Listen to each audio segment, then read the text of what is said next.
a camera is essentially just a box, and it looks like kind of like this. And on the front end of the box, there is a hole. You might recognize it more having a piece of glass in it, but in essence, it is just a hole. And now you can imagine on this camera that it would go back like this. Maybe it would be different shape, but we're just going to make it into a very simple box, and we're going to view it just from the side. Now, light enters this box through that hole, and in modern cameras, it is always with some sort of piece of glass, and we'll talk about lenses a little bit later. But that light is focused through that hole in the wall. Inside, there's no other holes anywhere else in the camera, just in the front. And that light is focused through that hole and then cast onto the back wall of the camera. This is basically, if you remember the history lesson, it's just like a camera obscura. It's the very same principle. So we're going to step back a step here. Going to delete a few pieces of our camera, and we're going to add in something that was very important in the development of the camera, and that is the lens.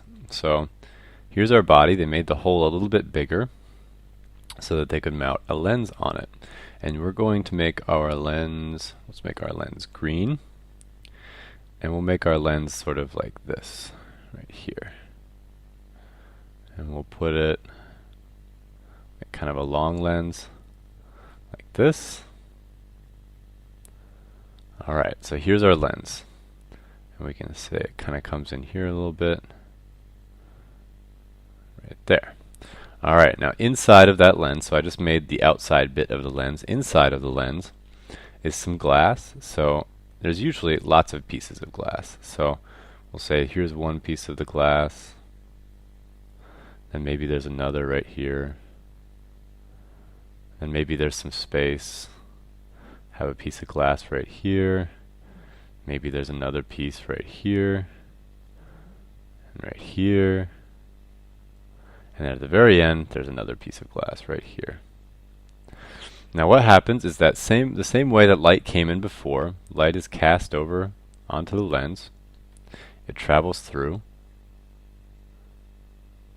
And it comes out the other side and lands on the back of the camera. And just like before, red comes in, bounces around in here, takes a little trip, and is then in the end cast in this direction, like that. So you get an idea of how all of that works. I'm going to go back a few steps here. I'm going to delete that. So you've got your light coming in. I'm going to reintroduce our light streaks here because I think they're kind of cool. And this is basically the same principle. This is still a camera obscura because we don't have any film yet. It's a camera without film, which is a camera obscura.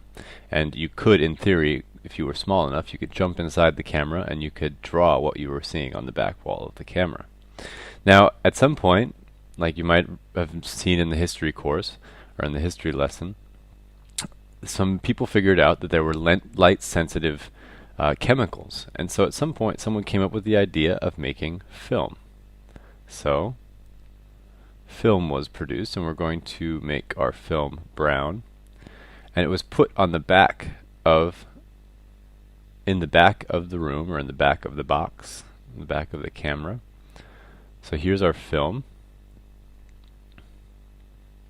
And this is basically, early on it would have been glass or some piece of metal covered and coated in some sort of light-sensitive silver nitrate of some kind. And eventually it became a piece of plastic or sort of something along those lines, and then it would be covered in the silver nitrate and in a dried form. Early on these actually were glistening wet. They would stick them in, take the photograph while the plate was still wet, and then they'd take it out and go develop it. So this is a sort of a situation where you now need to find a way to keep the film from being exposed while the camera is exposed to light, because right now if we were just to have your film sitting in there, it would always be exposed to light. So you need to make a shutter. Early shutters were actually often inside of the lens, and there was just like a little door that you would pop open, the light would come in and it would hit the film, and expose it, and then you would pop it back down and the light would stop, and that was your shutter.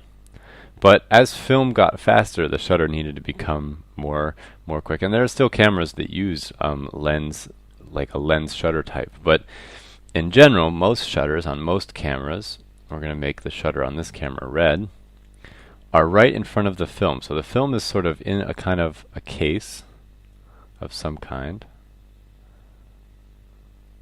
something like that, and then in the front there's basically a big door, and sometimes it's a series of tiny little doors that all open at the same time, something like this, and they're all kind of connected. And so when the picture is being taken, all of these, sort of like the blinds in a window or something, they all pop forward or pop down, however the shutter works, and they slide down, and then they pop back up into place. So it's kind of like, almost like those kind of blinds that you have on your windows that you can open and close by twisting the handle. It's sort of a similar situation, but at the same time, as they're sort of changing their horizontal tilt, they're also sliding up and down, and that basically creates like a very small moment where light is then cast on the film. So your film is protected from being exposed, and then it's exposed to the light, and then it's closed to again.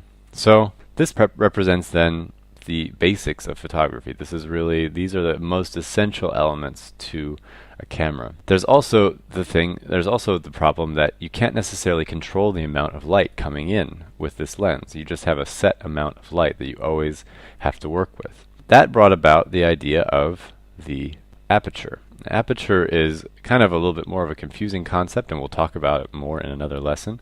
But basically what aperture is it's kind of like shutters for your lens. And often that piece of machinery is either here in the lens, so like right where my arrow is, or kind of more forward.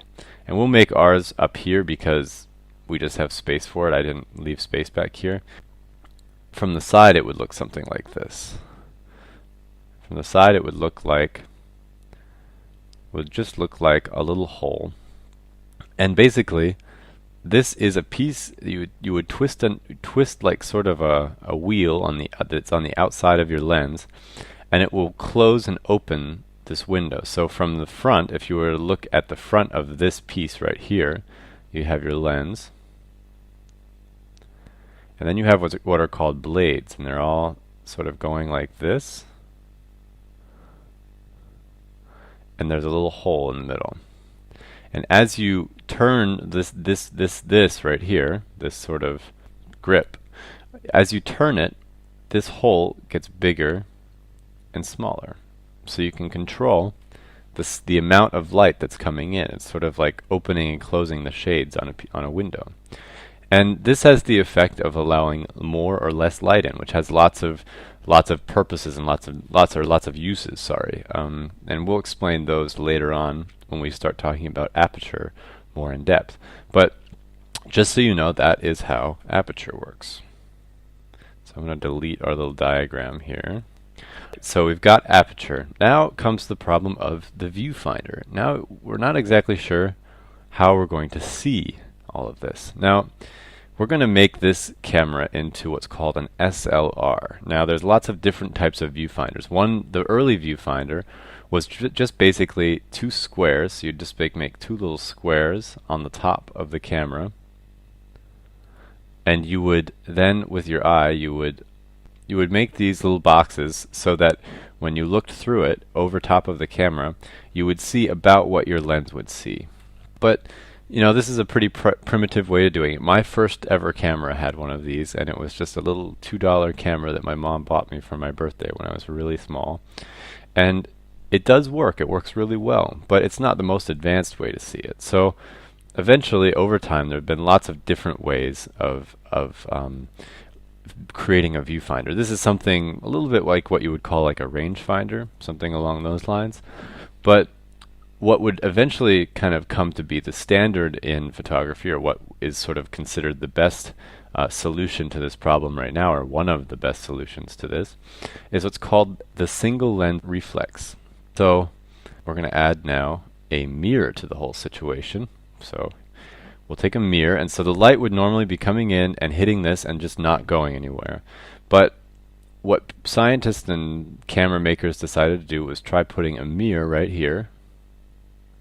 So they've put in a mirror, and this reflects the light up.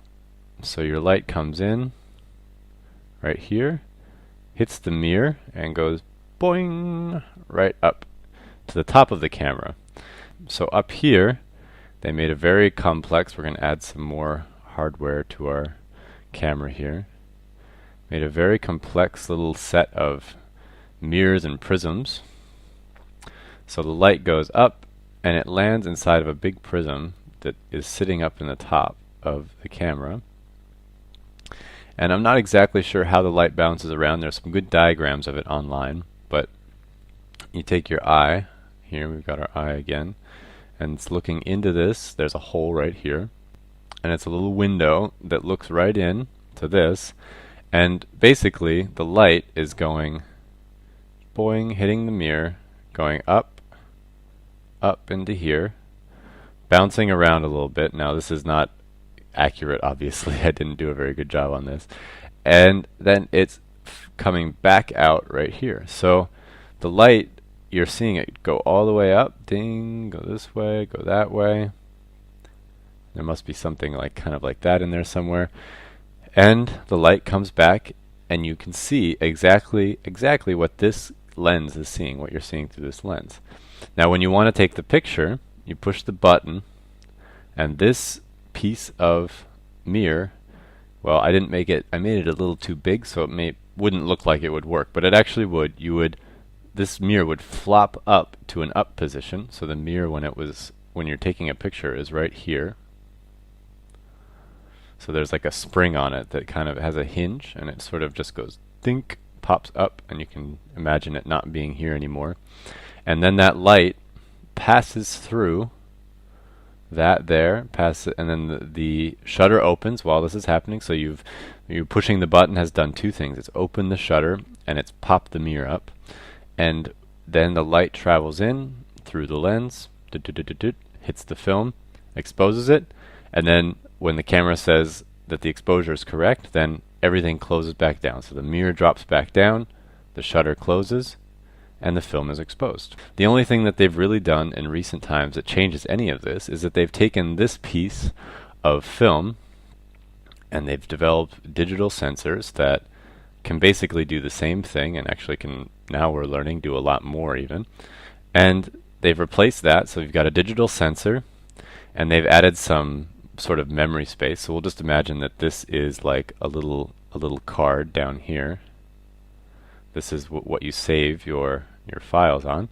So the light comes in, hits the digital sensor, and the digital sensor is just like a little series of electrical nodes that sense the light, and then they pop out bunches of ones and zeros, and they go through. We'll put a little computer in here, so there's a little computer here, right there, and the information goes dunk, dunk, dunk, dunk, dunk, into the computer. Computer processes it, saves it as a file, and drops it into your card. And your picture is now here on your card. And then you take that out, put it in your computer, and use it. But sometimes you won't maybe have a mirror here. There's lots of different ways of doing this little part here, but this is basically how it works. They've added also in recent years screens. So on the back you've got, even with the early digital cameras, you have a screen, just a TV version of this. There might be some sort of, either the shutter is a different kind of shutter, and the sensor is always exposed to the light, and so you're seeing directly what the sensor sees, or they have some sort of system that does the same purpose of taking this light that you're seeing, and then instead of displaying it up top, they just display it on a screen. So that was our lesson for today. If you want to find more lessons like this or more courses like this, go ahead and check out our website at allversity.org.